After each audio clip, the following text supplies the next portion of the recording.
Yes, here we go. T.N.F time. It is Thursday. I'm joined as always by the judge. How are we?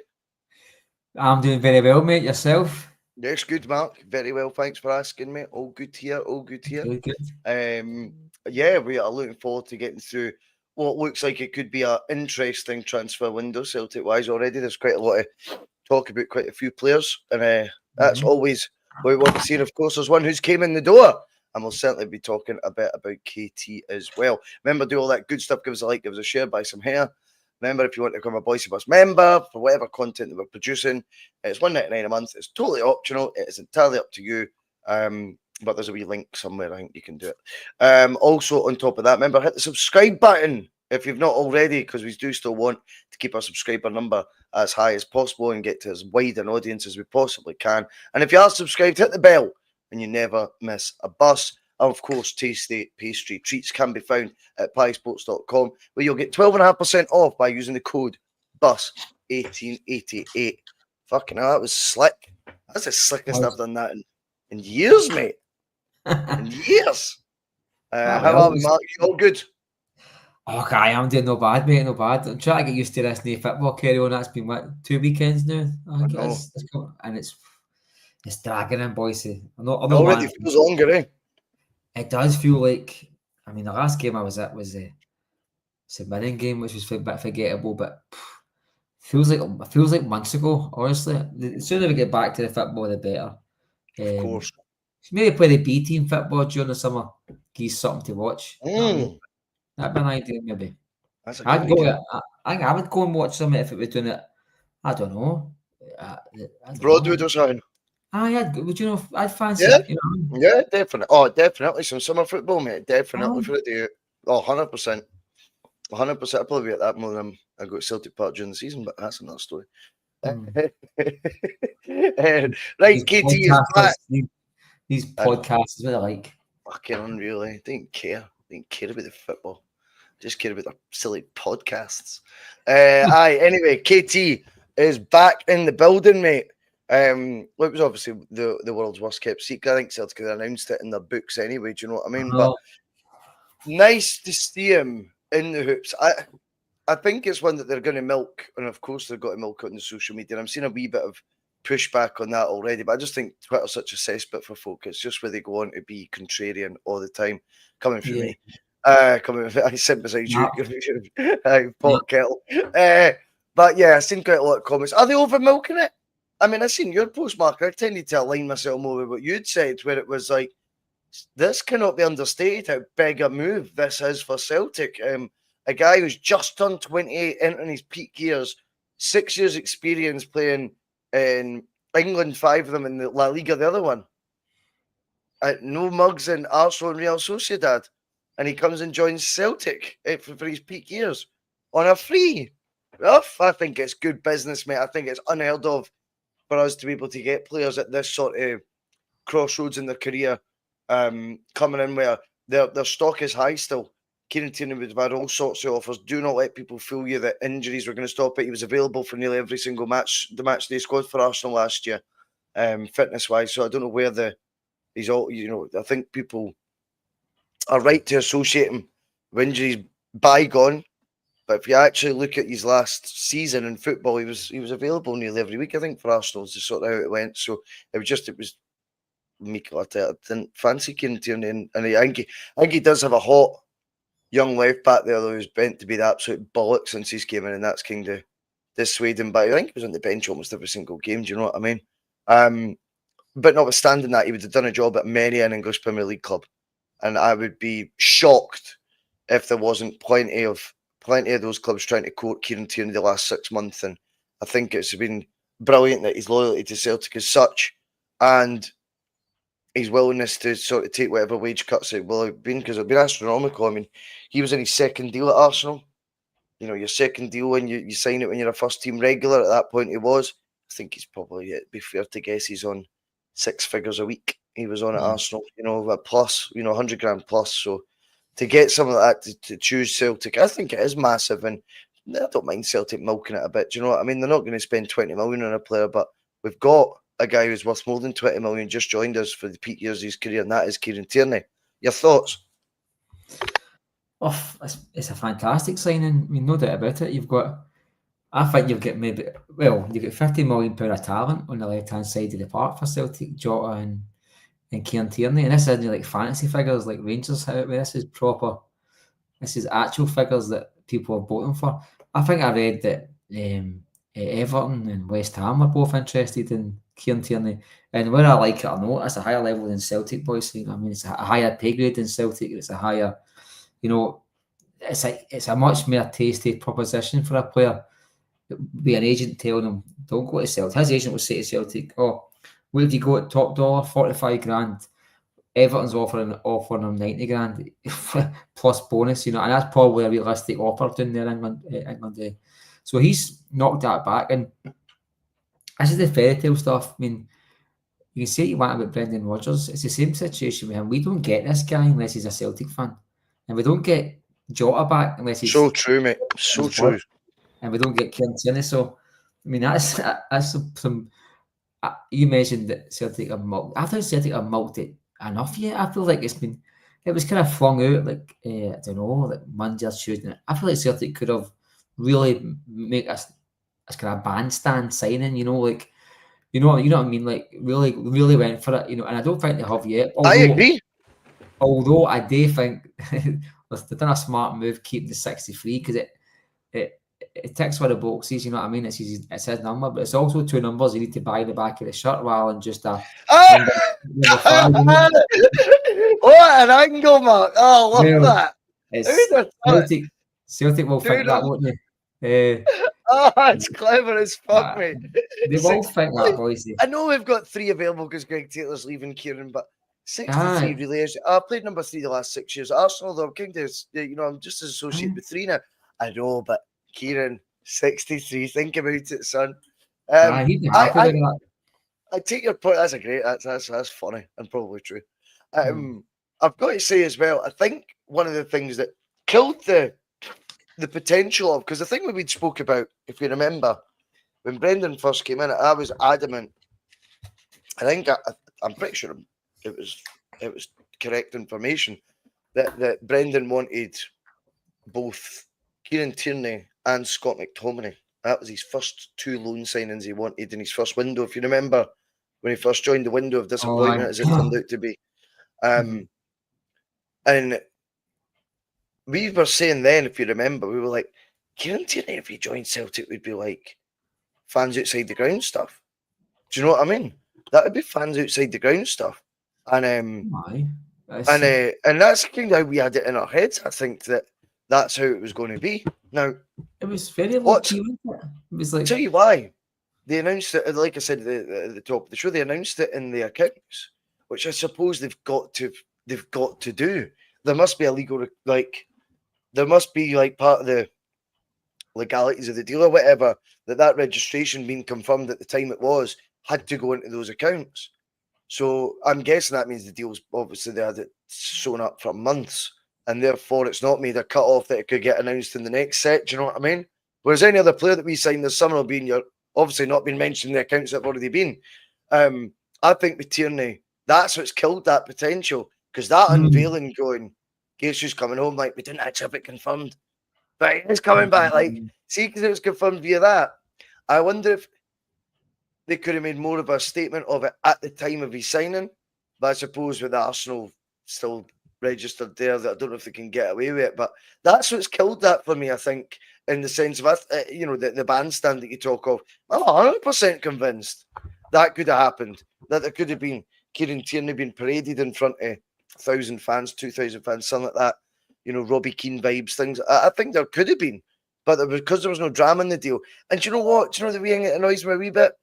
That's why you go out and you pay the $5 million for him in January, or whatever it is Arsenal would have asked for, because they wouldn't have asked for crazy money. KT would have went. Well, if you look at if you look at, I'm not one for slagging Greg Taylor just to have a laugh, but if you look at the goal we lost against Bayern Munich, 100%. Tierney lose that goal in the first leg. Although it was unlucky for Greg Taylor, but I think a better player switched on. Doesn't lose the ball, the control of the ball at Bhoycie, and Celtic don't lose a goal, don't lose that goal in injury time in the first in that leg. Don't lose that goal, Bhoycie, and you get through that tie. You know what I mean? or at least you get the extra time. Of the fact we get through that tie actually without that goal, but who knows how it would have turned out. But I just felt like there's so many things wrong with that window. But maybe the fact that Celtic could have announced that he'd signed a pre-contract. I don't think that's kind of like being like unprofessional, and No, it's just very well, weird they how did. I don't know what but you know that Yeah, yes, but he'll be back in yeah, summertime. I reckon this is what I think, and I think Rogers kind of alluded to it. I think they spent maybe the last 2 weeks trying to get this deal through that he could come early. They've realised that it's probably going to actually cost them money that they don't want to pay, and have went, yep. Fuck it. He's coming anyway, and they've just kind of left it. But It's interesting on the footballing aspect as well, because I think we've all kind of said it, and I don't want to go over old ground too much. But now Kieran Tierney is here, and the willingness that we've just discussed there, Mark, for Kieran to come back against in spite of the more lucrative offers that he was undoubtedly had in front of him. Yeah. He would have came back in January. Yeah, right? 100%. But we gave up on the Champions League. That was the point I was going to get to, and I think he symbolises, him not being there symbolises us writing off getting past Bayern Munich. And actually, as you say, as fate would have it, it was the left back area that looked kind of glaring. If you remember, Jeffrey Schlupp actually started the second leg, and I've got to be honest, I thought he did very well in that game. Jeffrey Schlupp had a honeymoon period when he first joined us in January, where I know it. I think by then no one's asking for him to stay now permanently, and I get that. But he had a honeymoon period at that point, and I think we wanted him. I think we wanted him to have started the first leg. We thought, why the fuck didn't he start that first leg? That was Schlupp. I mean, KT's 10 times that. So he walks into the team for that game, and it does enhance your chances of getting a result. Bear in mind, we only went out to Bayern by a 93rd minute strike away. Mm-hmm. That's what cost us. That was the fine margins. And then you look at the home game. Could you have done more? Yes, we could. Yes, we could have done more. And I think he would have been a huge component if we had done more in that game. So I think for the footballing sense, that also gives you an insight as to how highly we rate him and the impact we think he will have going forward, which I suppose is the positive. No getting away from that. But I just your thoughts there. A trick missed on a couple of aspects there, both commercially and far more importantly for us on the field. Oh, without a doubt, boys. Anybody that watched the weeks later when we played the Rangers at Celtic Park and we lost, which was unforgivable against Barry Ferguson, like that left-hand side of defence, and Schmeichel, to be fair, caused us an absolute nightmare that day. You know what I mean? And he shows that up. He supports Nawrocki through that match. You know what I mean? He guides him through it instead of a turn up like Schlupp. So that and the Bayern Munich game, which pays for itself. I know he's on probably 120 grand a week, but Celtic won't pay that. But if you take the gamble and you take the expense in January, see if it gives you a 10-15% better chance of getting through Bayern Munich. That's 10-15 million. It pays that straight away. Easy. Easy. And commercially, I think you get then last season strip bought with Tierney in the back, and then this summer it will be most names will be Tierney in the back as well. Anyway. And what? Okay, of course you would. It's a double done, isn't it? Of course, you're talking about the future captain here at Celtic. You know what I mean? This guy is going to have buy-in for the young casuals. He's a god. For the young boy who's just started his Celtic life, they've only heard of Kieran Tierney as a guy who played for Arsenal that did play for Celtic. So they're going to have all this new lease of life with Kieran Tierney. He's got to be the star of the team. You know what I mean? They're going to do Wayne's with 63 Tierney. Excuse me, or Glasgow, and this is what you want to see. You know what I mean? You want to see Celtic having like iconic players, like iconic numbers again. You know what I mean? And with Kieran Tierney, like even if you take away the commercial aspect and even the money aspect in terms of what he can do on the park, do for Celtic in Europe, his actual talent, boys, he's going to be a standard bearer for that. What did he add to the team? It makes he is 100% committed every match. His talent level is above anybody else in that squad. Perhaps maybe Jota is probably a person that could rival him with pure talent in his position. He's a phenomenal player, you know what I mean? And I don't think Celtic, we mentioned it earlier on, we don't get guys at 27, 28-year-old for Arsenal. Even if we don't get Arsenal fourth choice players at that age, boys, they tend to drop in the leagues and the championship. We don't get guys that's just played in the against Real Madrid in the Champions League 2 months ago. For Arsenal, we just don't get it. So I'm delighted this game. I think there's a bigger.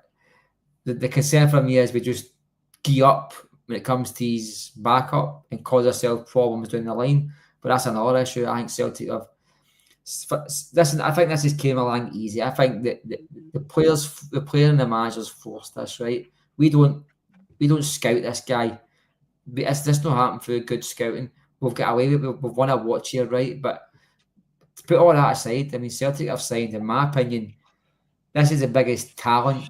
This is the biggest proven talent Celtic have signed in probably decades, as in a proven talent. Not somebody who's come on and done well. He's the biggest proven talent we have signed, probably this century, boys. I'm not just trying to be dramatic here. I'm not talking about guys that's come in and played well. Like maybe Chris Sutton rivals that because he was a proven talent that had one bad season, but we don't sign proven talents like this, boys. This guy could have went to probably any of the top 5 leagues easy, and he's chosen through his Celtic. That goes without saying. I think it's absolutely spot on, Mark, that he could have walked. He would have had offers from all the top 5 leagues, clubs, and all of them would have took a Kieran Tierney in the squad. In the first team, I think that's what folk forget. And that's not the sort of shit you see on some sort of Rangers podcast talking about Raskan being better than fucking Zidane. This is like genuine level-headed chat here. This isn't hyperbolic. This is genuinely. And just something, boys, like if this only came to fruition the last couple of days, you'd be thinking to yourself, what a fucking summer this is already. Fuck, that's so true. I think Celtic again have missed the open goal here, boys. By the way they did it, you know what I mean. They've missed it. You know, I'm talking about Celtic missed tap-ins quite a lot. But if that's kicked off Monday and he signed the Tuesday Wednesday, you'd be fucking dancing around the streets with this signing. But all that aside, it doesn't take away from the fact that he's here now. We've signed, in my opinion, the signing of the summer. I'll make it back and bite me in the arse. But it is, mate. It is. It's the biggest signing. See for the younger fans that you're talking about as well. Obviously, it's a returning hero and stuff like that, right? Bit of mythology there. Mm-hmm. This is the first signing for them they've seen come bona fide from the English Premier League at the peak of their powers to Celtic. Mm-hmm. Now, we got pretty fucking greedy with that as fans. Spoiled, I should say. Not greedy, spoiled. Of course, you always want more. But we had Lennon leave Leicester when they were a top 10 English club, 2 Worthington Cups and a runners-up, 3 years in a row in the League Cup they were, as well as, I think it was 8th twice in a row under O'Neill. It's crazy. It's something like that anyway. The captain of Leicester, a Premier League captain. We don't sign captains for the Premier League, boys. Unless they're 38-year-olds who are just a club captain. We don't sign guys like that. Yeah, and that was Neil Lennon when he was 29. He joined us. You had John Hartson joined us for Coventry. Yes, they'd just been relegated for the Premier League, but his whole background was Premier League football. Up to then, he joined us at 26. Sutton joined at 27, who'd been a Golden Boot winner. I've said all this shit in the pod a million times about his amazing record at Blackburn. You know, Golden Boot winner with Norwich, joint Golden Boot maybe or something like that with Blackburn, a runner-up, and a Premier League winner, of course, with one of the most lethal partnerships the league's ever seen. He joined us coming into the peak of his power. We had Alan Thompson join us at 27 years old for Aston Villa. What had he known the last 5-6 years of his footballing career? Premier League football was all he knew. So we were getting right fucking bona fide quality coming in from that English league at the peak age where they come in. And the one thing that frustrates us maybe with Celtic's player trading model is the fact that whilst the trading aspect can look wonderful when the odd one becomes a gem, you are in that quandary where you don't know what you're going to get a lot of the time with these the types of signings we make. Whereas this one's a signed, sealed, delivered, which Martin O'Neill had the luxury of getting quite a few in initially, where in his mind, at the very least, it was signed, sealed, delivered quality. I think it's an amazing statement that you can see Celtic doing that, albeit it might have been a lot easier than it looks. But don't let's not go down the negative road. You know, Celtic at the end of the day will have had to, as you say, with a pushy agent against them, maybe not KT, but just an agent just pulling out some figures of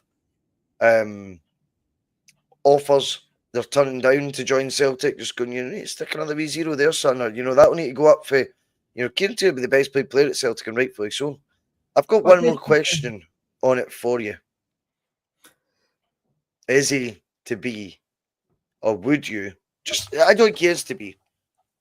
Let's just play Marc Cairney, Championship manager Celtic, right?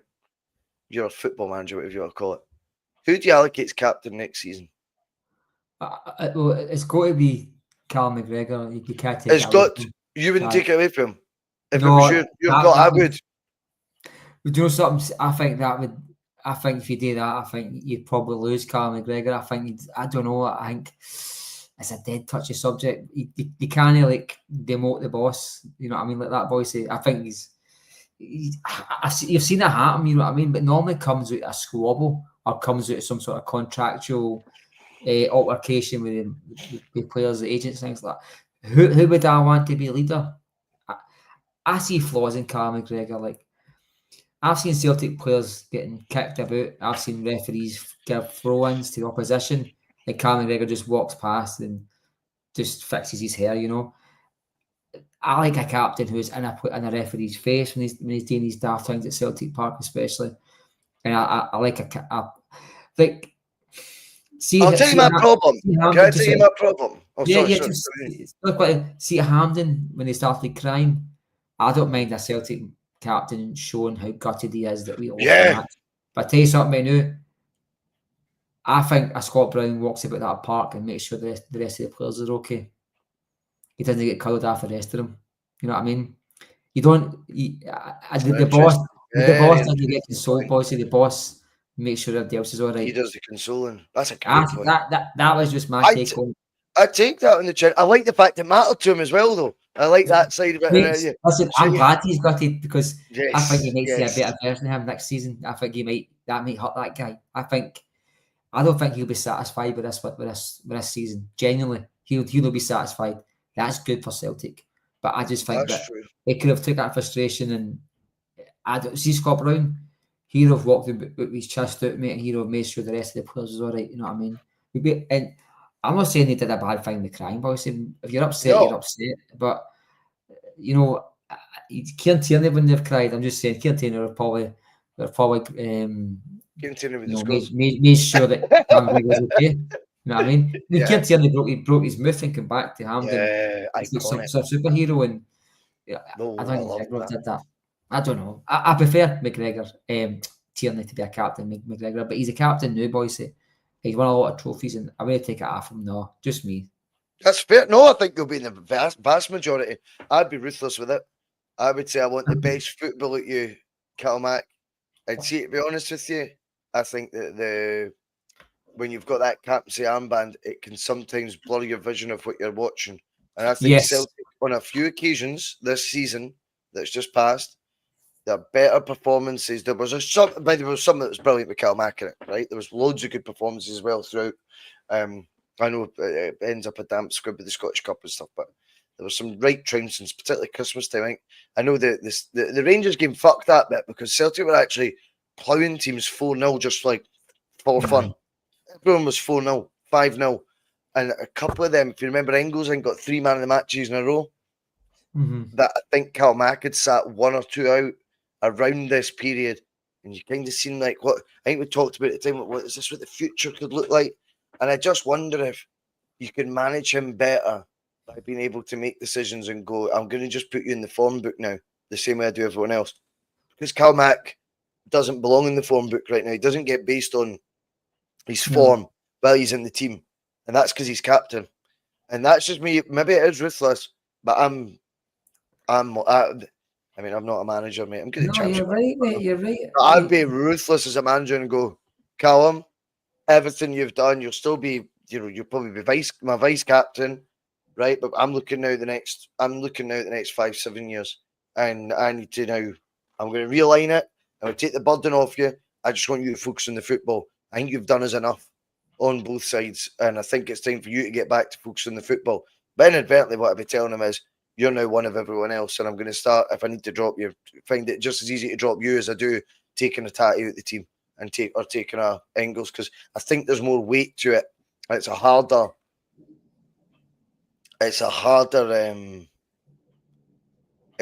task to do. Do you know what I mean? I think it makes you question, and I did, the 5-year contract extension last season.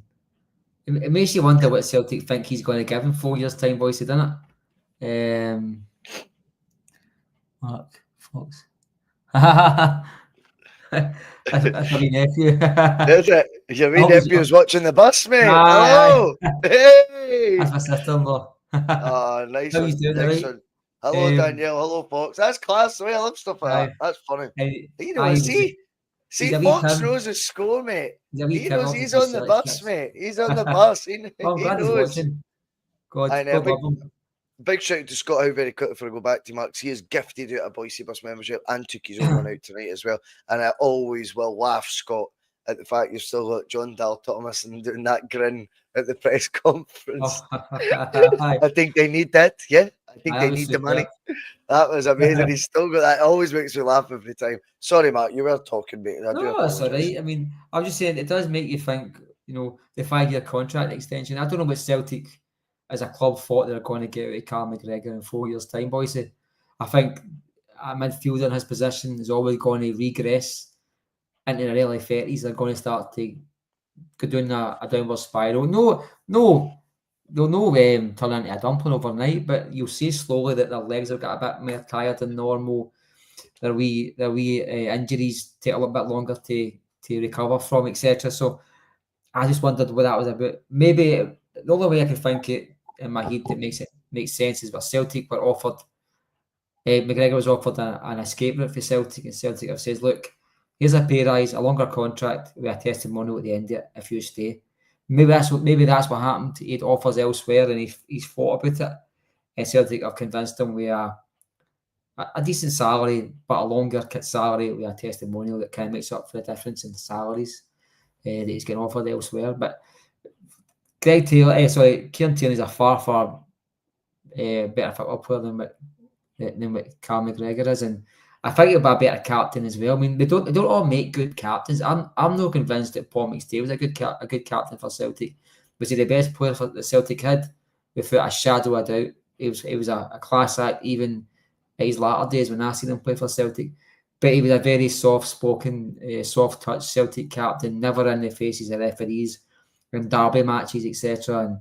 And McGregor, I think, is very much like that. I mean, it gets a lot of praise with Celtic fans, and rightly so. But where I sit, there's always folks shout, McGregor, get in his face, talk to that referee, and he's just walking past them, boys. And I think a referee is influenced when captains are, you know, in their face quite a lot. I mean, Jock Stein used to always reference Jock Stein's quotes. Jock Stein used to always say, get in the referee's face, try and influence him. And it worked. I couldn't imagine Bill McNeil back in the day walking by a referee when something's went against Celtic, boys. Do you know what I mean? Different style of captains, I'm pretty sure. But I just don't know, boys. I see merit in what you're saying, but I think it would cause a kind of ripples along inside the Celtic dressing room that we don't need just now. And I think it'd probably cause conversations with Celtic and McGregor's agent, etc. that might just disrupt Celtic as well, you know what I mean? But if it was all equal side, I would just say, like, who's the best captain? Let's be honest, it is Kieran Tierney. Bhoycie's went and muted himself. I don't know what's happened there. You're right. You're on the old Isle of Bute, mate. I don't know what he's done here. He's away for a pint, mate. He's talking piss. He's away to the pub, mate. This is our time. I don't know, Bhoycie. Hold up a wee note. Right, anyway, so what are we talking about? Because Bhoycie's away. A man charged of the classroom now. Aye. What we talk about? Give a question and somebody. Give me a question and we'll talk about the first linked to a player we've seen all summer, right? This guy called Benjamin Nygren, for Sweden. Looks like he's got 22 goal contributions this season for club and country. An attacking midfielder. Can you hear me now, Bhoycie? No, I can't hear you, Bhoycie. You still not? I can hear you. You're not past that. Well, I couldn't there, but I don't know what happened to your. No, I don't know about you. Well, the mic, I got the cable caught when you were talking. You caught a bird or something, is that it was? That's it, mate. Just fucking of course, mate. Of course. Oh, aye. Lucky you. I just mentioned that Billy Nygren, me and you spoke about before the podcast started.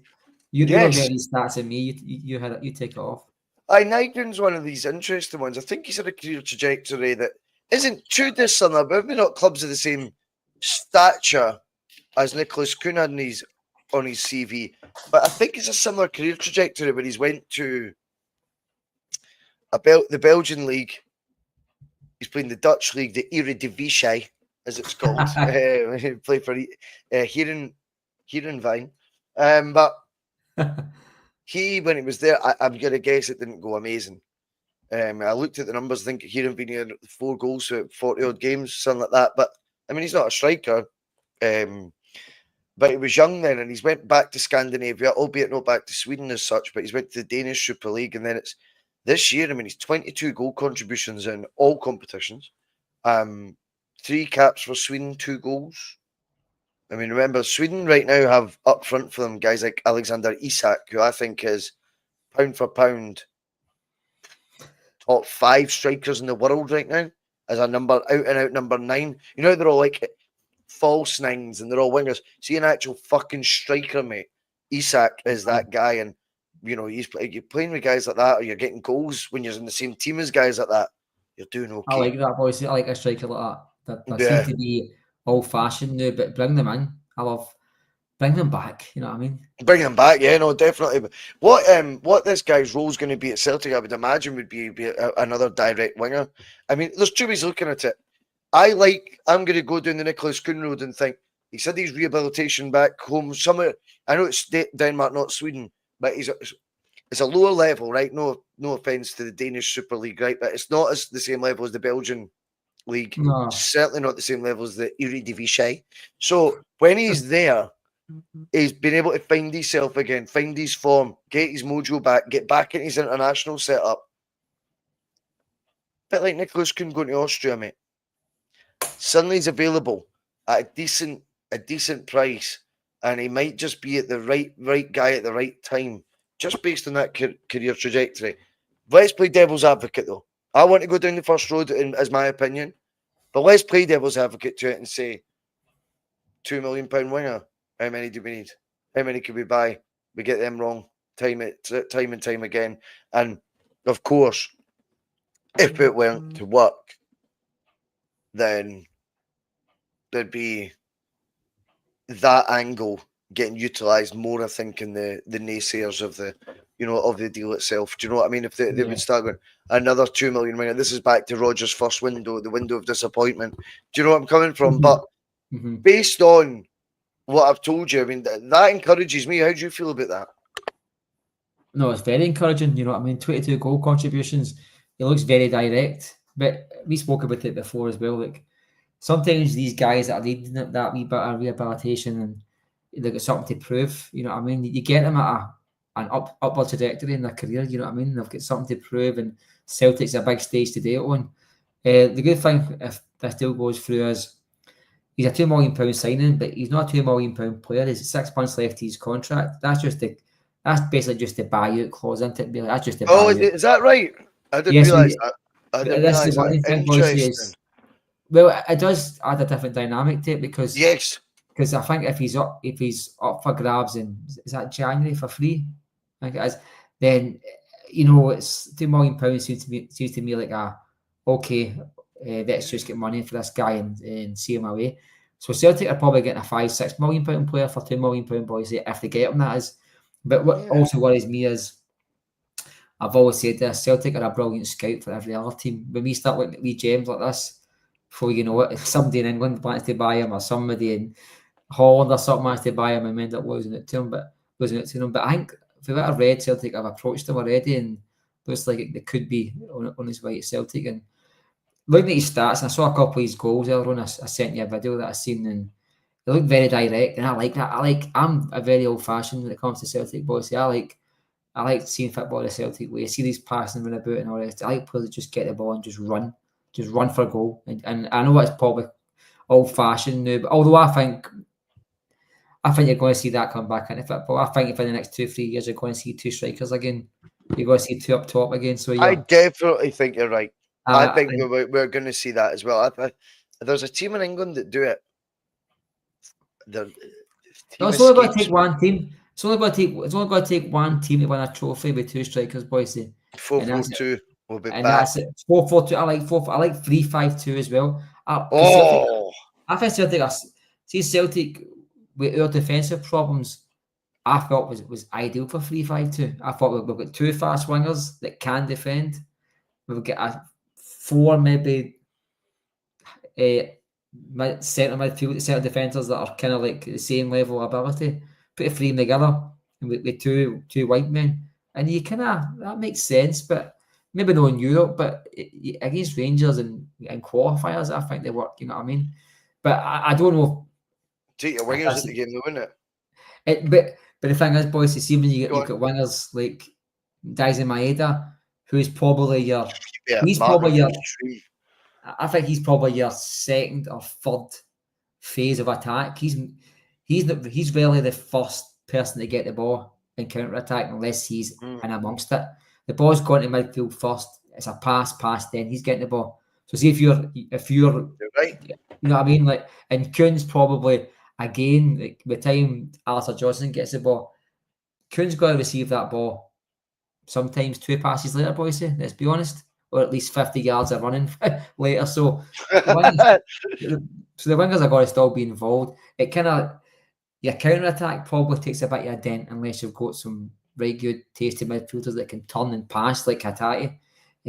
So I think we could do that, to be honest. But this boy looks very direct, and I like that, Bhoycie. I'm very old-fashioned when it comes to Celtic. The teams I grew up watching that were really good had that dynamic, straight for goal approach about them. You know what I mean? Didn't always work. Don't get me wrong. We lost a lot of counter-attacking goals, especially in Europe. But I just thought that was the Celtic way. You know what I mean? And Rodgers kind of has got this hybrid just now where he can be flexible, which we saw after the Dortmund game. But he can also stick to the Celtic principles of attack as well. And so this guy might just fit in the Celtic system. I think we're missing the link up between, in my opinion, that step over the halfway line to the strikers. We're missing the link. We're missing something there, Bhoycie. I think Matt Riley provided that really well. Nicholas Kuhn last season at times provided that really well. Whereas Maeda can do it all. Maeda can carry the ball. He can run behind the ball, in front of the ball. He can latch onto a cross. But we're missing that link up, Bhoycie. We're missing that Tom Roderick, Matt Riley, that guy who can link up and step inside, float around that wee kind of apex. And this guy, just from what I've seen on the clips, I've no scouted him or anything like that, but he looks like he can do that, Bhoycie. And if we need somebody within that area of the park, this guy for £2 million, bring him in. Yeah, no, definitely. I couldn't agree more as well in terms of, you look at the outlay, and it's still got that risk-free element for Celtic as well, but the outlay could be a wee bit of a myth, hence because of the contract length, which I wasn't aware of. So that's interesting, and you're absolutely right in terms of as well, just that directness. Of course, we love that about players when they've got that in them. And I think Nicholas Kuhn faded a wee bit towards the end of the season. It'd be interesting to see his numbers, though. I bet they're not as bad or he didn't fade as much towards the end as what it looked. It seemed across that, but I think that's because his standards are so ridiculous. Can I give you a stat, Bhoycie? Please. I think I heard this on the huddle breakdown. Between Kuhn and Maeda, they two account for 45% of Celtic's all goals throughout the season. Between their goals and assists? Yeah, the full season. Wow. That's Henrik Larsson, Chris Sutton stats. Yeah. No, that is. I think it's better. I mean, probably better. Probably better. No, Henrik. 5 players with plus 10 goals. Didn't we? Is it 5 plus 10 goals? Something like that. And it was the first time ever three over 20 is for the first time. Aye, where you go. I mean, So even Hearts and Sutton Larson never did that.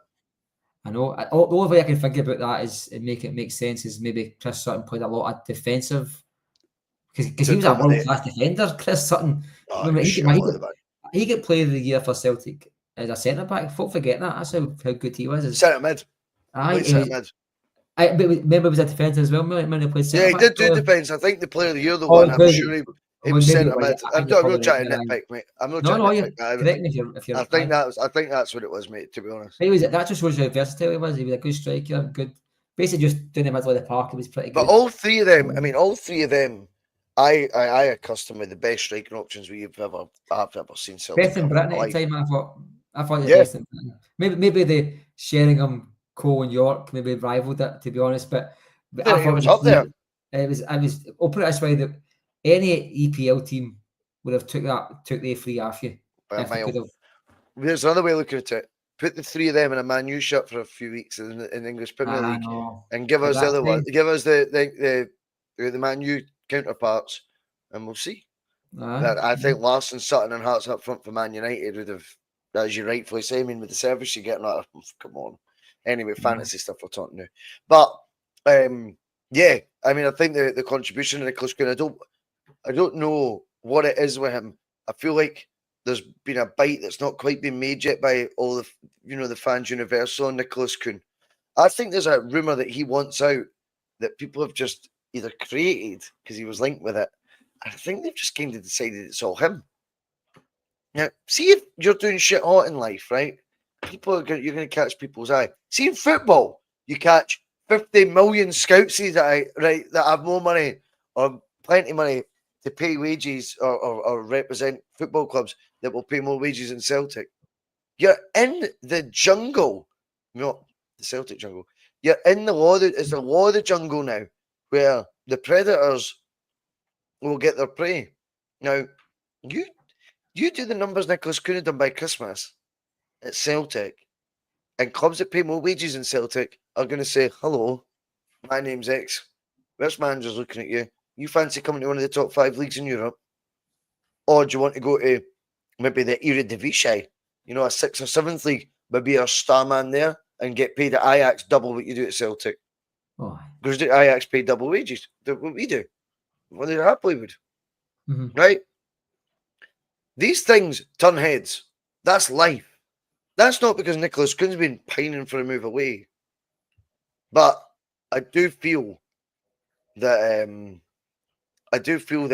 there's a bite that he's not quite got off the fans. They're not on the hook, the Nicholas Quinn hook. And he's probably a wee bit undervalued in that essence. When, as you say, you look at the incredible numbers he produced.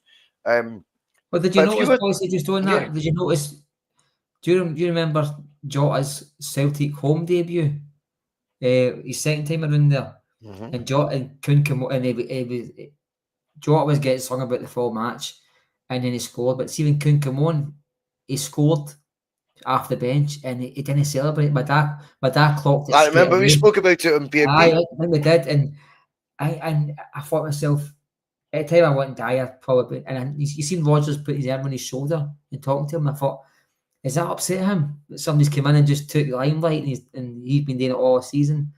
If he's that sensitive, join the club, we're all sensitive in life, but if he's that sensitive, well, I'd rather you kicked on and proved that you're the man of the in that dressing room. Or are you glad you cared? Exactly. Yeah, you can't win. Well, that's the thing. Like, see, as long as I don't care how he mentally deals with these things, whether he's upset, angry, happy, sad. See, as long as he's footballing ability, his footballing performances increase or stay the same. I think the level he was playing at was pretty high, to be honest, right? I think it was pretty high, so it's hard to do that for a full season. Hence why he's at Celtic. You can't do it all the time and beat Celtic. It doesn't work that way. But there's definitely an argument to suggest that he took a wee bit, I don't know, he took a hump for it. He took it negatively that Jota was coming in and being the big man. And if we took it instantly that he's pining to go, because he did shit hot and people looked at him. Well, I think it's been done very quickly into, Like Matt O'Reilly's been quoted. No one thought, oh, look at Matt O'Reilly just choking for his move away. It was more, right, look, Matt O'Reilly is in the form of his life here. Like, I mean, look, everyone's fucking wanting him. He came out and admitted it. Remember, it was Atletico Madrid. He came out and said, and I thought it was quite refreshing. See, when you look back, you're pissed off at the time, Jing. You just want everyone focused on the job at hand. But he's just trying to be honest, going, aye. I like honesty, Bhoycie. Atletico Madrid came in. Like, I think he may as well finish that interview. I think Matt O'Reilly said, "How the fuck would you feel?" Mm-hmm. Like, they're like Atletico Madrid are top 3 Spain. Top 3 Spain. $100,000 a week team. I mean, but Matt O'Reilly didn't produce lackluster performances, Bhoycie, after it. I mean, there was some games where there was rumours though that January that he was the January, February, and then he picked up towards the end of the season. But I did. I think Kieran was. I wonder if that's why he wasn't he? Say that again. Kieran was coming off at half time, wasn't he, and everything. And see, coming off at half time, he came off against Rangers at half time, and he came off like 3 games in a row. He came off at half time, and you go, I think it was 3 in a row, and you go, that for that happen to a player in their career once is rare. But for 3 games in a row, there's something just no quite right there. To be honest, I think there's been conversations with Celtic, or at least that's fine, no problem. Like, there are no Kieran Tierneys that will take $100,000 a week pay cuts to come back. That's rare in life. Mate. That's very rare.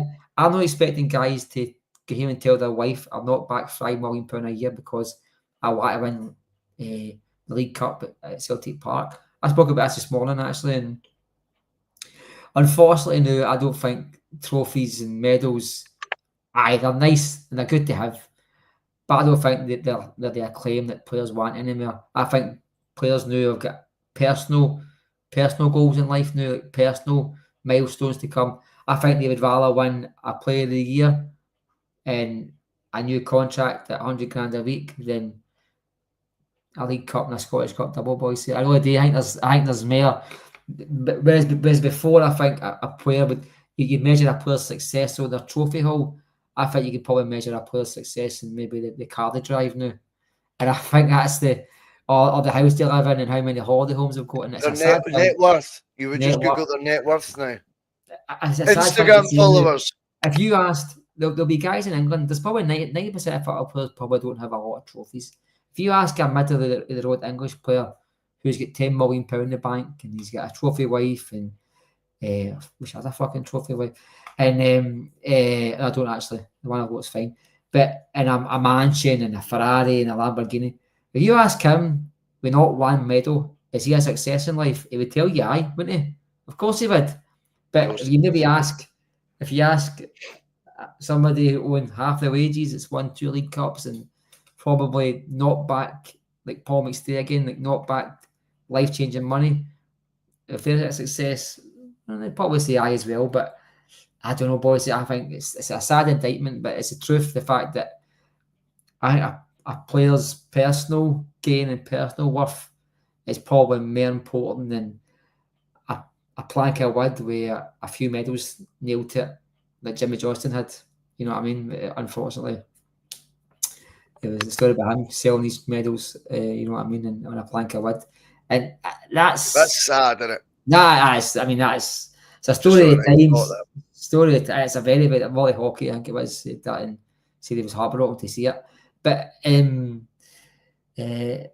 think, and this is the thing, like, I'm a Celtic fan, you're a Celtic fan, Kieran Tierney's a Celtic fan. Kieran Tierney, by the way, Kieran Tierney has actually done what me and you will never do and put our money where our mouth is and proved how much he's a Celtic fan. He's took the $80,000 a week hit. Left that. And don't get me wrong, boys, if you get £10 million in the bank just now, that's irrelevant. He's not back another £5-6 million. He's grand Wayne's inheritance, you know what I mean? And don't get me wrong, I don't think you're going to end up poor at Celtic. I think you're probably on good money, but that's real world. And we don't get guys for Germany. Let's be honest, you mentioned it, he's at 5 different clubs and it's not worked out for him. He look at his career into these segments, boys. He'll be segments in life. When am I going to be at 25? When am I going to be at 27? What's my last contract going to be? When am I going to be sitting when I retire? And all of them will probably have to align in that man's vision, you know what I mean? And sometimes if an opportunity comes up earlier than possible, you leave a club that you probably like playing at, but it's going to take you to the next level that unexpectedly. keeping things on track. You're going to things on consider it, track, boys. yeah. See, and if he's sitting and his performances have dropped 20-30% because of that, it's understandable. But me as a Celtic fan, you as well, we are very single visioned. We don't care what a player's on or how much he's worth. We care about how they perform on the park, boys. And that's our gift. Their gift is to worry about their life and their future.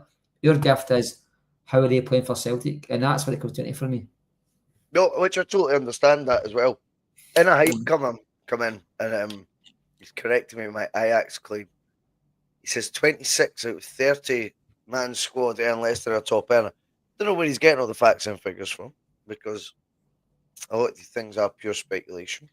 They'll be on good dollars. He says Cameron Carter Vickers is our top earner. No, McGregor is. He's on 40 grand a week. I mean, I thought that as well, but in a hype tells us it's Cameron I Carter Vickers. I mean, Kieran Tierney will join that band. My point as well, though, Kieran Tierney's in that band now. He's officially a Celtic footballer, so I would say Kieran Tierney's on more than Cameron Carter Vickers. Secondly on that, what's the other 4 at Ajax on? Because I said, if you remember, I said Nicholas Cunha would be to go to be the top man at an Ajax or something like that. So see the top 4 earners they've got. No offence. They're going 100 grand a week, Bhoycie. I'm not sure you know. Grand. I think the top earner at Ajax, I don't think it'll be 100, but I think maybe they'll be 60, 70, 78. I think the top 4. Potentially, even more than that, because there's good money in it in Ajax. You know what I mean? They're no daddies. They can match a Turkish club. They sold Anthony to Man United, their key player, right? We sell our key player at 25 million ceiling. Matt O'Reilly's 30 million, but there's add-ons involved. He was effectively, I think he was 25, right? Initially. They sold Anthony to Man United for £90 million. 90. So just think on that when you do the maths to the sums, it all makes sense. But anyway, one more player I want to talk about, and it's actually our very good friend John Dal Thomason, also known as Scott Howe, who's mentioned his name. Don't see Lennon Miller happening. If Sunderland are going to be bidding 10 million, Celtic won't pay that kind of money for a young Scottish talent, another McGinn. This is the thing. I remember Sunderland paid 9 million for Craig Gordon. Now, Roy Keane still says that 2 years I think Keane was there for 18 months, but the 2 really good years, Craig Gordon, I think he got a terrible injury there as well. He's bad for getting a terrible injury here and there. Roy Keane said he was the best pound for pound signing I made. Even though it was club record stuff, he was like, he was the pound for pound best. £9 million for Hearts, mind. And that was 20, oh fuck, what year would that have been? 2007, 8? Yeah? Yeah, let's go with that. That sounds realistic. So what's that now? 20 million? You know, to Hearts team. 9 million's probably 30 million now, Bhoycie. Aye, definitely. That's a lot of money back in. And I think people get scared off by these fees, and I do try and say it all the time. You're deluded. It's Celtic who's brainwashed you as to what a realistic transfer fee is these days. Just because the money is scary, how big it is. Don't get left behind because you're still overawed by that factor. You have to deal with the industry that you're in. And in the current climate, with the current economics in football, and with how many average Joes you see go for such inflated prices, accept that will creep into our game as well. And in fact, it's probably a good thing. I hope Motherwell, first and foremost, I want to say this, I hope they get £10 million for Lennon Miller. Full stop. If that means it's Celtic who's paid it, that's who convinced Brendan, the recruitment, and even the bean counters are of what his quality will be. If not, hey ho. But I hope £10 million comes into Scottish football to one of our clubs and we start getting fucking real. I hope Motherwell then go and spend £4 million of it in the playing staff. And you start seeing people just getting real with what the numbers are now. And you can't keep living in prehistoric times. How the hell did clubs like Celtic, let's just stick with Celtic, afford Alan Stubbs at £4 million in 1995 or 96? He was the British record transfer fee. TV money then was less than it is now. The sponsorship deal was about 10% of what it is now. They didn't have as many season tickets then. We weren't going bust then. Fergus McCann production. £4 million an hour. So remember, he was the tight one then. He was tight. He was a what spend money. So it's about time we start seeing real money being accepted as the norm. Stop going, oh, no one's worth 10 million. Players, whatever you think they're worth, has changed massively now. It's not about what you think they're worth. It's now about what you think you could get them for.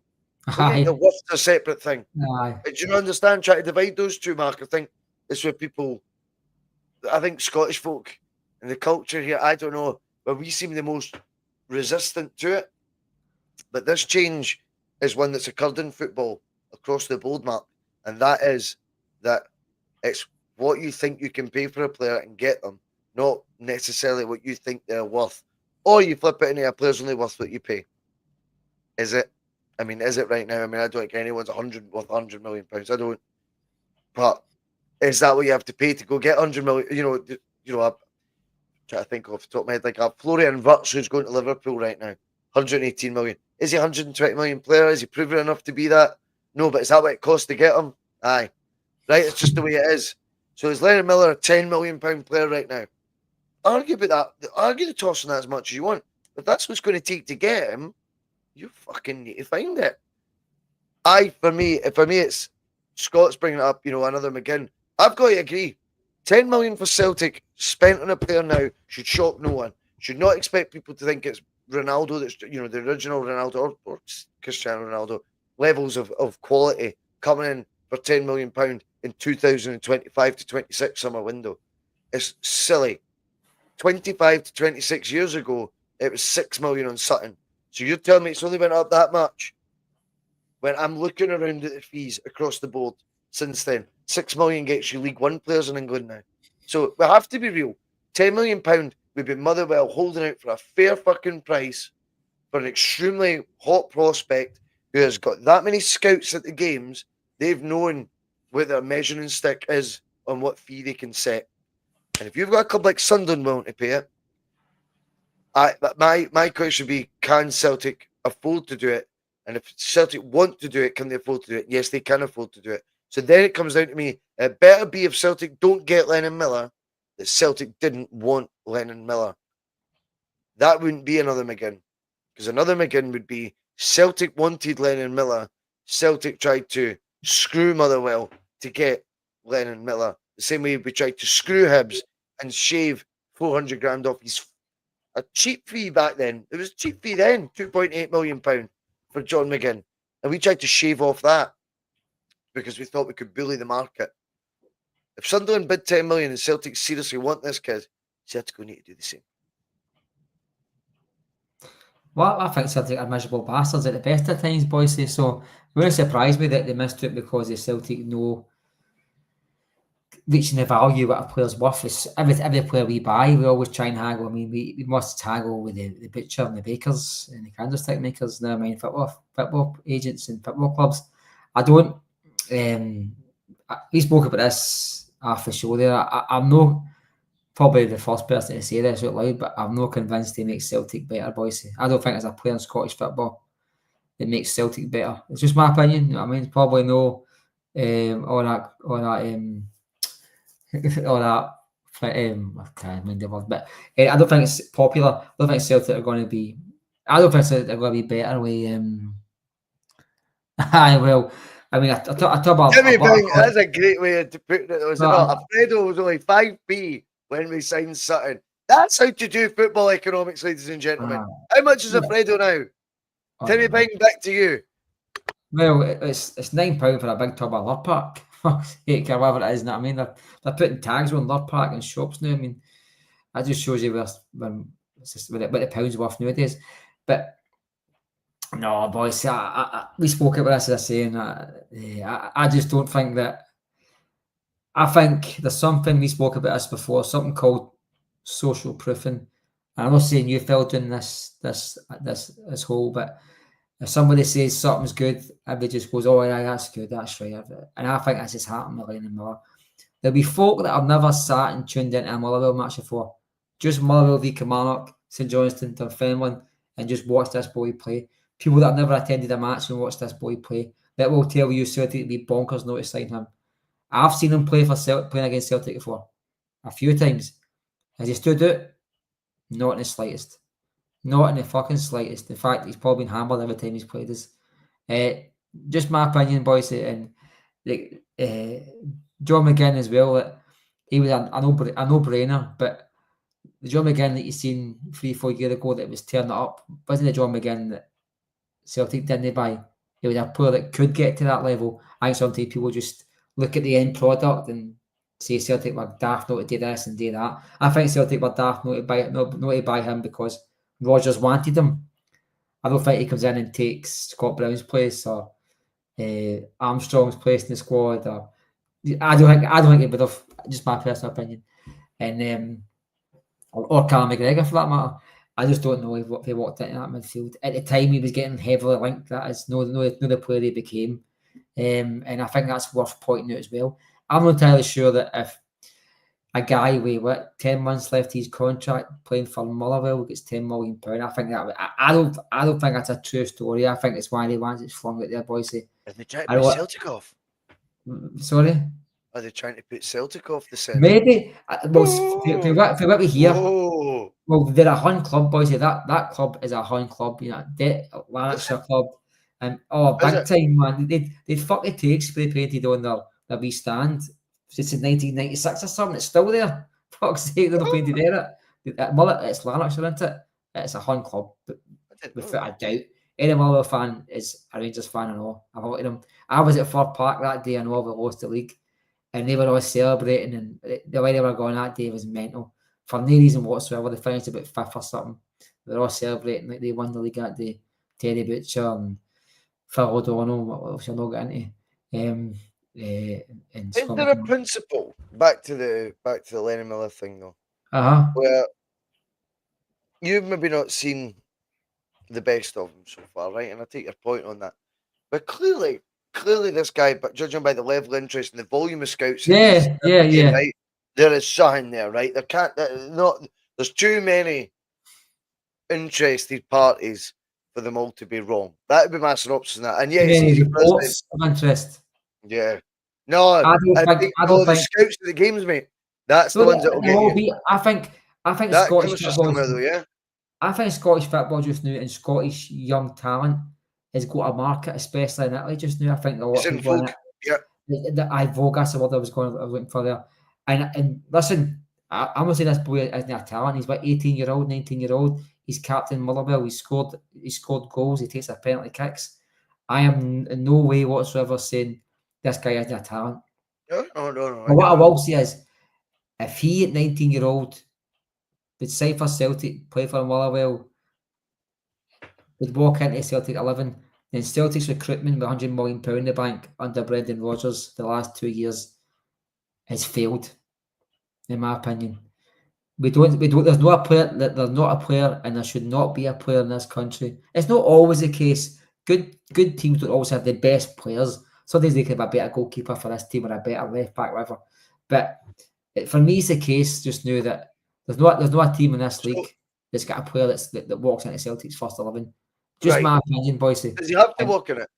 Does he have to walk in it? Does he have to walk in it? There's a very good argument to make where the best young talent in Scotland should still be coming to Celtic Park. No, that's true. But that's a fundamental point as well, isn't it? But and you're right there. But another fundamental point is Celtic think that little of Scottish talent that no matter how you're good, how good you play for the Celtic reserves or youth or the B team, they lose every single one of them boys. They line up and they go. They line up and they go and they line up and they go because they don't get a chance. So is there got to be a learning curve there? When you look at, I think the Lewis Ferguson one for me is always that, and people I think have watched him play for Scotland. They say they still don't think they're convinced. This guy week in week out does it right at Serie A level. He's a talent. He has a talent. Right? That was me and Tony Haggerty. When we on the Wee Fellas pod, we both sort of quite publicly said, "You go pay $4 million for him for Aberdeen now." And I think it was me who said it first, and he was like, "Yes, that's got to be a personal interest." Mate, it got absolutely slated at the time. Because he was a Hun, I mean, as well. Yeah, that maybe came into it, but everyone's like, what do you watch? He's average, blah, blah. This guy is now, was he one of the VIP players last year or something, or the midfielder? Timmy Bing will know. He knows everyone. He knows Fredo's are now 25p. Timmy Bing will know. But he got some award last year anyway for his endeavours at Bologna. This year they won the Italian Cup and he was captain. So Scottish Cup, the Italian Cup, the Coppa Italia, that's what it is. He won that, Mark. As the captain of Bologna. That's not one of the fancy 7 or 8 that you talk about. You know, when you go through your Napoli, Lazio, Roma, Juventus, Inter, AC. They're your sexy names. Bologna winning the Coppa Italia. He's captain. Wouldn't have been good enough. Wouldn't have been good enough for that Celtic. Then you watch Josh Doig went there. They get a good spell. Aaron Hickey's one that gets me as well. I didn't see him. I watched him and I was never convinced, mate, of the height. That's just my honest opinion. He goes over there, comes back to Brentford, I think, for 15 million, 13 million pounds. And you're going, Celtic eventually, basically what I'm trying to get to here is, Celtic eventually can't watch that many examples of this success story happen. Just escape them. Time and time again and keep letting it slip under the net. And if you're not as convinced, because you do have, as Mark just suggested there, which I subscribe to, they have a snobbish attitude to Scottish football and all around what surrounds them in Scottish football. That they might just need to just put the brakes on that a wee bit. Start looking at examples of when was the last time this many clubs were interested in a player for Scotland? How's he fare? That's what he's went on to do. That's what he's went on to do. If Celtic can't keep letting that pass them by, I think fundamentally one of our best traits and one of the best aspects always of successful Celtic sides has been Scott McDonald scoring against Man United. Gary Caldwell at times, I mean, fuck knows how, but in Europe, mate, you look at the big moments, right? The AC Milan goal Scott McDonald scores. It's his shot that the keeper parries. I think of the one where he does that dink ball over. Is that against Rangers? The dink ball over, back post gets headed across. Big moments. He's just a Scottish, but he got it. Hartley, Robson dragging us to the league title. Hartley scoring away in Spartak Moscow. The header. These wee sprinkles of just the best of the rest in Scotland. And we do none of it now. So I would like to think, if we're not going to do it with the guys, maybe they were joining at an older age, do it with the very best of youth. Take a punt each summer on one. Who's the hottest right now? And we're Celtic. We're the big shark. They come to us first. And we sell them Italy. And when we sell them Italy, they go for fucking double. Makes you wonder if you could see like a heat map of Celtic scouting in probably English Championship, First Division, Belgium, Holland. I wonder how much scouting they do in Scotland. I wonder if they've got a dedicated Scottish Premier League scout. You know what I mean? I'd be quite surprised if they have, because we've got scouts. We've got the football doctor, Tisdale. We've got the old Tottenham Hotspur scout member. We signed the old guy last year. He's about 109 or something. Old EPL manager, still cutting a bit. David Fleet. David Fleet, he's brilliant, mate. Aye, but I'm saying have they got a Scottish version of that? Have they got something for Scotland? That's what I'm saying. But I'd love to see a heat map. Mate, I'm quite snobby as well when it comes to Celtic. I think Scottish football has probably been. This is probably the poorest standard I've seen as a proper football fan in Scotland before. Just right now, it's really poor. Aye, boys. I'll get an example. Yes, please. Last season, Aberdeen, I think it was the first week in November, right up until March, I think it was, Honey won a match. Really, right? And they still finished in the top 5 and only went out the top 4 in the last two days of the season. The teams could have sung, there was points just getting shared. That's a competitive league, though. What's that? See, this is the English would argue that makes the league the most competitive league. Because they're not dropping points to. It's not people cutting each other's legs off. It's just the fact that there's no team with any good enough to produce any type of form or any defence. It was ready enough to go through the hard stages of the season. I just don't think it's. But is it the highest phase I've seen anyway? I can think of exports from our league shining. You're probably right. It's a contradiction, eh? But I do actually take your point. I think there was a lot of muck in the league this year, to be perfectly honest with you. And I agree with your example. I watched the championship playoff, Bhoycie, with, I think it was Ayr United and Livingston, I think it was. Yes. And can I just tell you something? I've seen better games of football.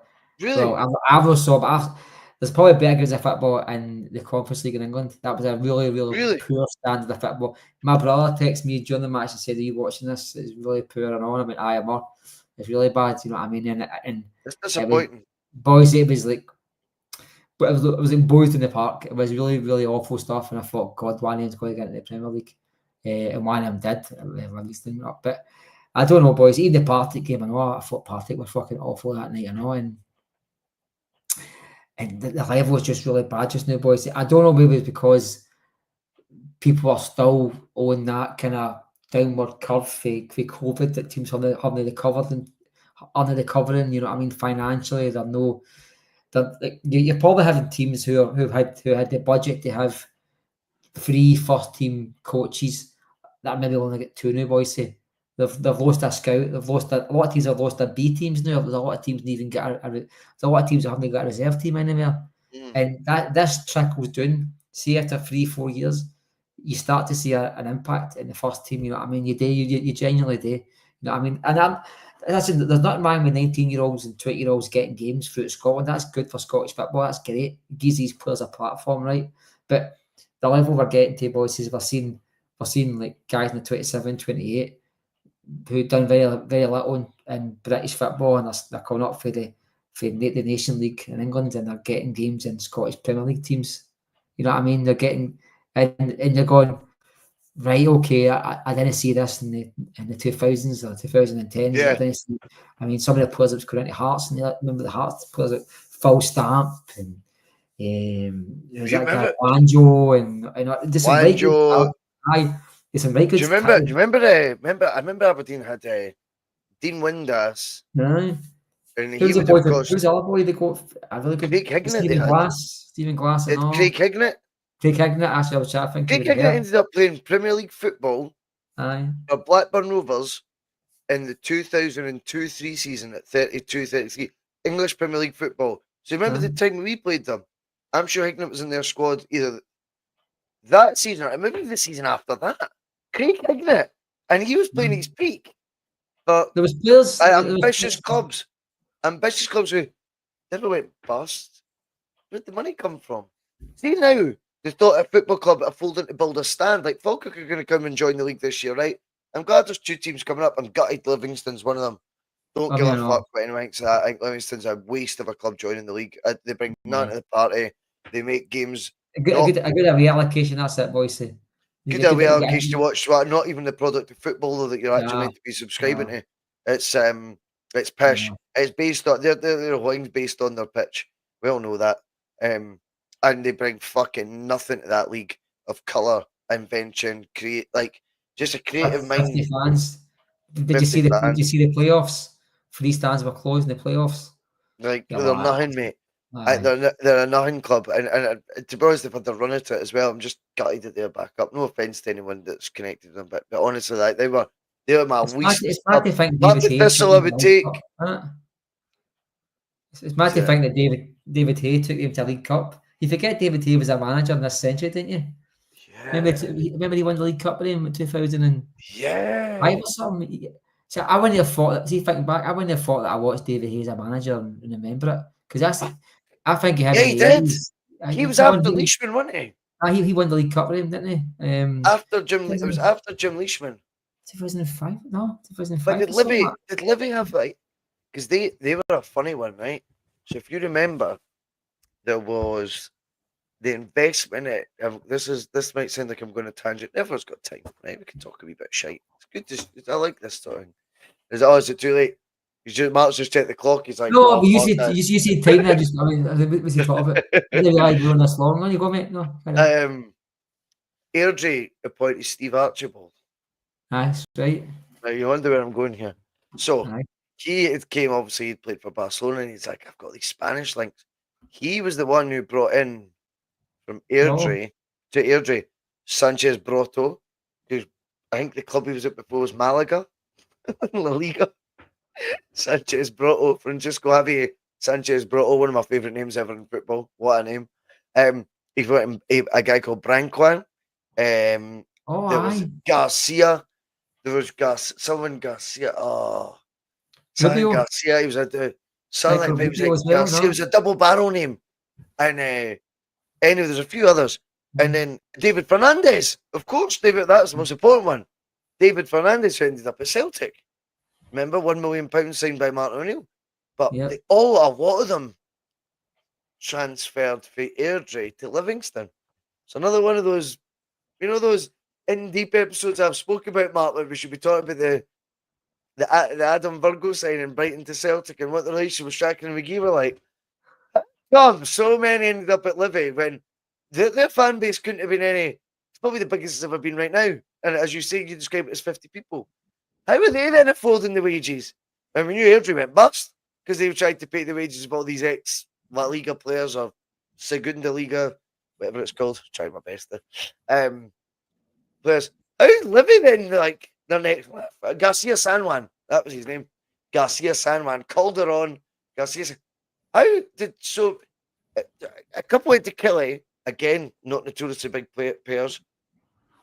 And then Livy seemed to pick up Sanchez Broto, David Fernandez were the two golden geese, mate, of that Airdrie thing. How did they afford all that back then? And Well, they couldn't. They went bust it. Livy. Oh, Livy, Livy. Aye, true. how did... So see when Airdrie go bust, these guys now at this point, it was how did Airdrie get them?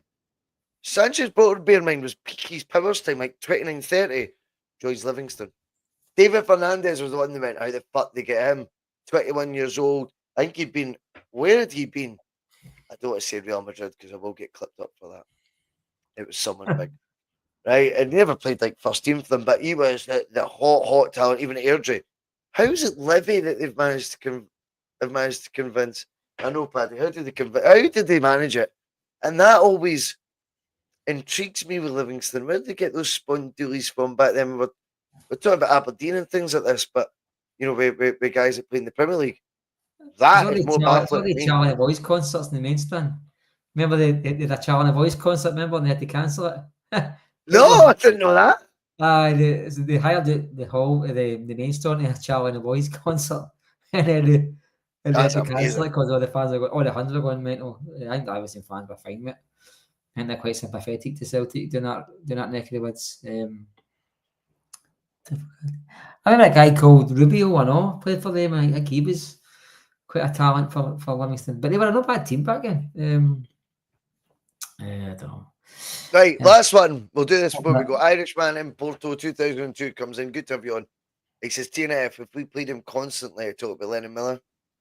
Oh, no, talk about young McArdle. If we played him constantly, Yamal gets played at Barca constantly, or Rodrigo Moura gets played constantly at Porto, could a young McArdle be a better player than Lennon Miller? This all comes down to it's crazy because you must think the pressure at someone like Barcelona to win, right, is such that it matches what it's like at Celtic. But I don't know. I just don't think you would get that time, that patience. I think it can I think we're always more cautious in the sense of this could ruin him. Do you know what I mean? If you play a young McArdle 10, 12 games in a row, say we lose 3 of them. Oh, fuck. I don't know how, but I think even at Barca, you might just get away with it a wee bit more like you was part of the team. But look at him, he looks a real player. They're probably just they siesta through the day. They understand come see, come sa. We don't do relaxed. And I think there's just a danger, Mark, that could hamper someone's career. And do you know what? See the fact that Irishman in Porto 2002 is flagging it. See, to be honest with you, it is maybe time we take a step back from that and go, come on. We should be actually in a place where we can encourage, like you said, the players that Celtic always end up just getting rid of anyway from the B team, etc. Well, I think it's a culture thing in Scottish football. I mean, there's also this, even we listen to ex-pros, there's always this culture about, oh, you need to protect young players and all the rest of it. You can't just throw them in at big clubs. And you find that Barcelona and Madrid, that I did actually hear the other day there that 19 and 20-year-olds are now getting a game for big teams all across Europe. They're willing to fling these players in at the deep end and give them longer times to bed in. I don't think you get that in Scottish football because of the culture. And as you said, if we drop points in 3 matches, you don't question the defence who's letting goals in. You don't question the striker who's not scoring goals. You're going to automatically go, that number 8, the 20-year-old is the reason why we didn't click into gear. And to be honest with you, like, I'm probably part of the problem as well, boys. I'm sometimes that scared to lose points and lose games that I'd rather we just kept the best team on the park at all times. But there's always occasions, like, I mean, look at Dane Murray against Raith Rovers, I think it was, in the Cup. He was outstanding that night.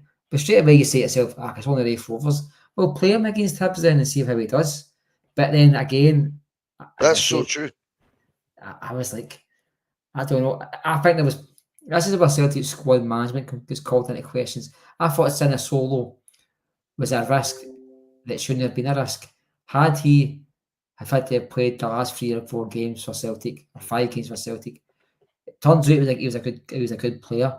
But we never knew that, Bhoycie, until he got minutes. Even Rogers suggested that he never knew how good he was until he got minutes. So why wait until they got to the stage where a player was injured? Why no when we're 2-0 up, came a half of a match? Why no League Cup games, Scottish Cup games when we're 3-4-0 up? You can make subs, you know. You can sub off keepers. You can give keepers rests. You know, that was a gamble we didn't have to make. You know what I mean? And then we'll get reluctance to drop players who are playing poorly, as you said. On occasion, McGregor, and on occasions, guys getting starts that they shouldn't, i.e. sometimes scales and things like that. So there's this question marks over Celtic's handling of the squad, not just with Brendan Rodgers. I thought Ange Postecoglou was the same. But I think there's a pressure within as well. That I don't think Celtic's first team scouting looks any further than the first team squad. I think it's very early now that you see a player like a Sean Maloney coming through, having 2 or 3 games at the end of the season, and then bang, he's in the first 11. He's in the first team squad the following season. I can't remember the last time I saw that at Celtic. Yep. You get guys that will be in the first team periphery for 3-4 seasons, and they'll just go. You know what I mean? Whereas some teams will have a player coming in towards the end of the season, like I just mentioned, there's Sean Maloney, a couple of bad examples like Liam Miller, Colin Healy, guys who are getting minutes, then bang, they were part of the first team plans.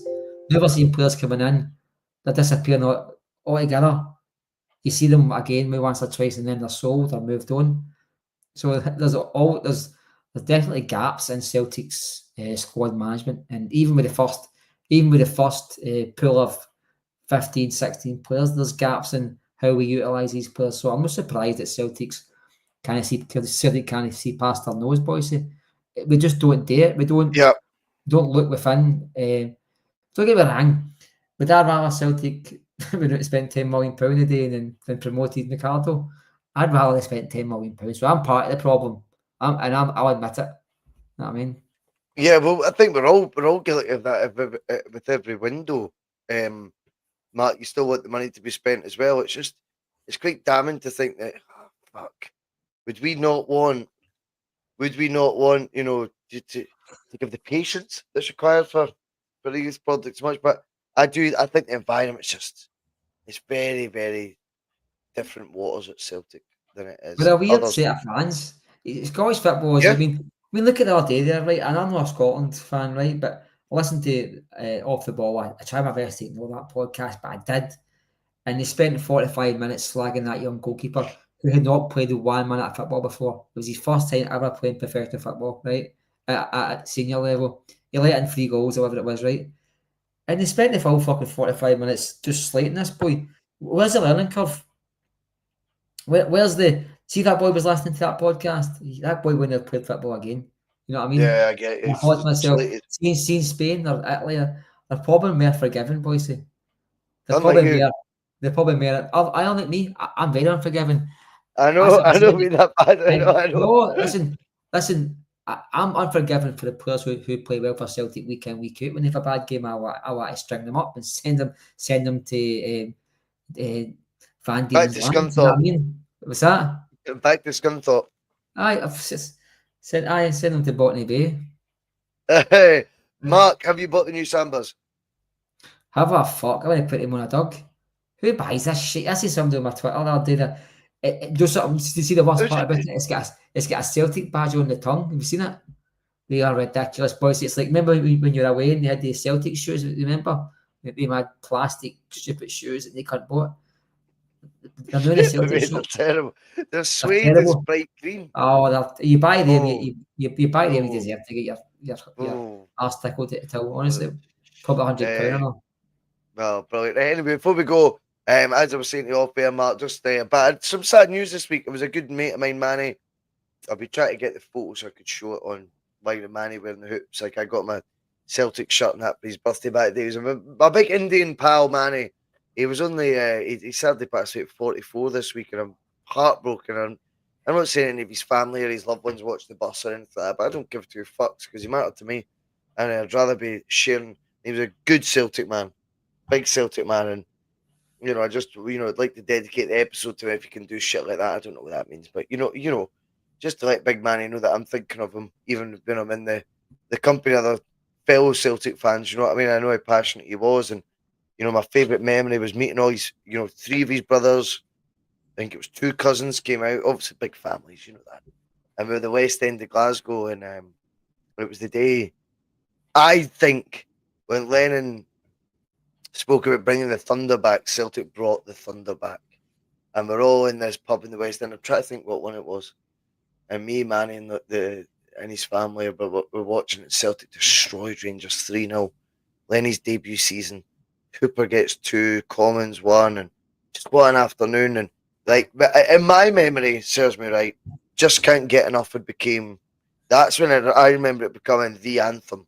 Like, Just Can't Get Enough at that time. I remember being a backseater cab. It was like 5 years, I think, left. Manny and his, three brothers, or one was a cousin, but I can't remember what 5 years it was. It was that many of us.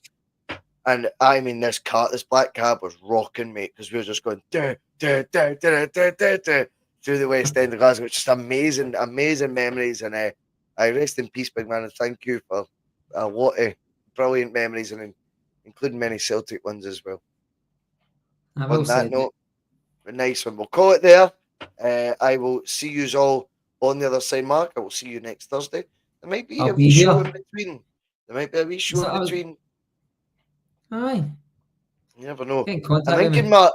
I'm thinking, Mark. We need to try and buy you for 3 hours. We need to get 3 hours, and we just Free, do a like a free deep years. Joe A free, Rogan-esque, sort of show. We just call it shoot the shit. shoot the Shoot, shit. right? And we could just sit, mate. Just talk Celtic, like see the way like we've kind of have tonight. It's been an hour and a half. You could just do it for 3 hours, just like we're just drifting in and out of it. And go, what are they talking about now?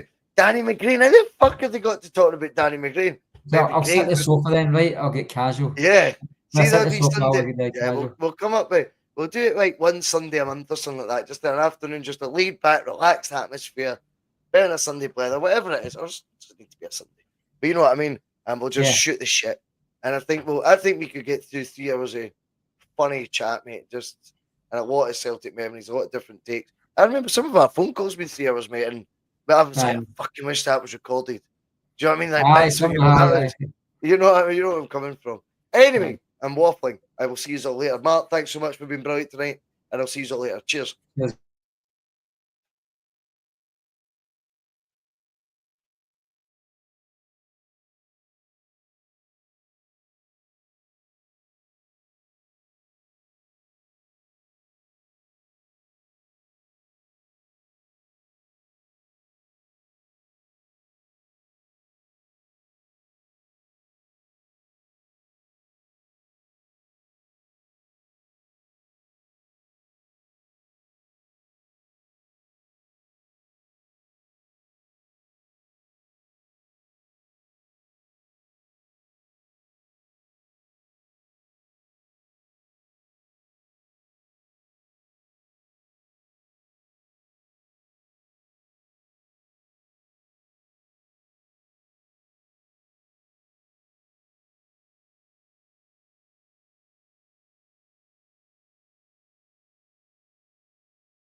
Hello, mate.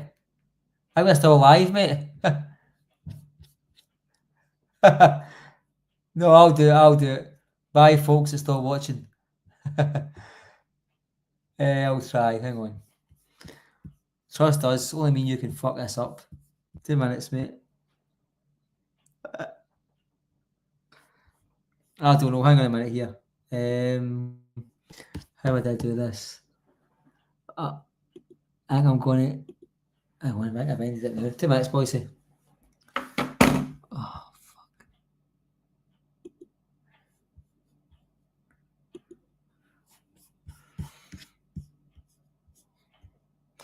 How the fuck did I turn this off? Bhoycie, I'm pressing end. I'm still alive. Luckily, I'm still dressed. Hang on. End stream. Alana, can you give me a wee second, will you? I know, mate. 2 seconds. I think there's still folk watching this. I'm trying. Quickly, Henna. I'll try to turn this podcast off and still live. Can you give me glasses, please, so I can see the end stream? 2 minutes, boys. Yeah, I'm just need to. I'm fucking still live on this. We're made an asset. Quickly, Hen. Right. 2 minutes, mate. I can't really hear you because I put the phone down a minute. 2 minutes. Hang on. End stream. I've done that. Oh, fuck. It's saying an error's occurred. So I'll try end stream. No, we're still live. I don't know. Oh, hang on.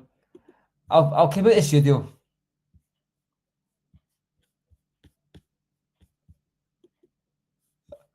Leave.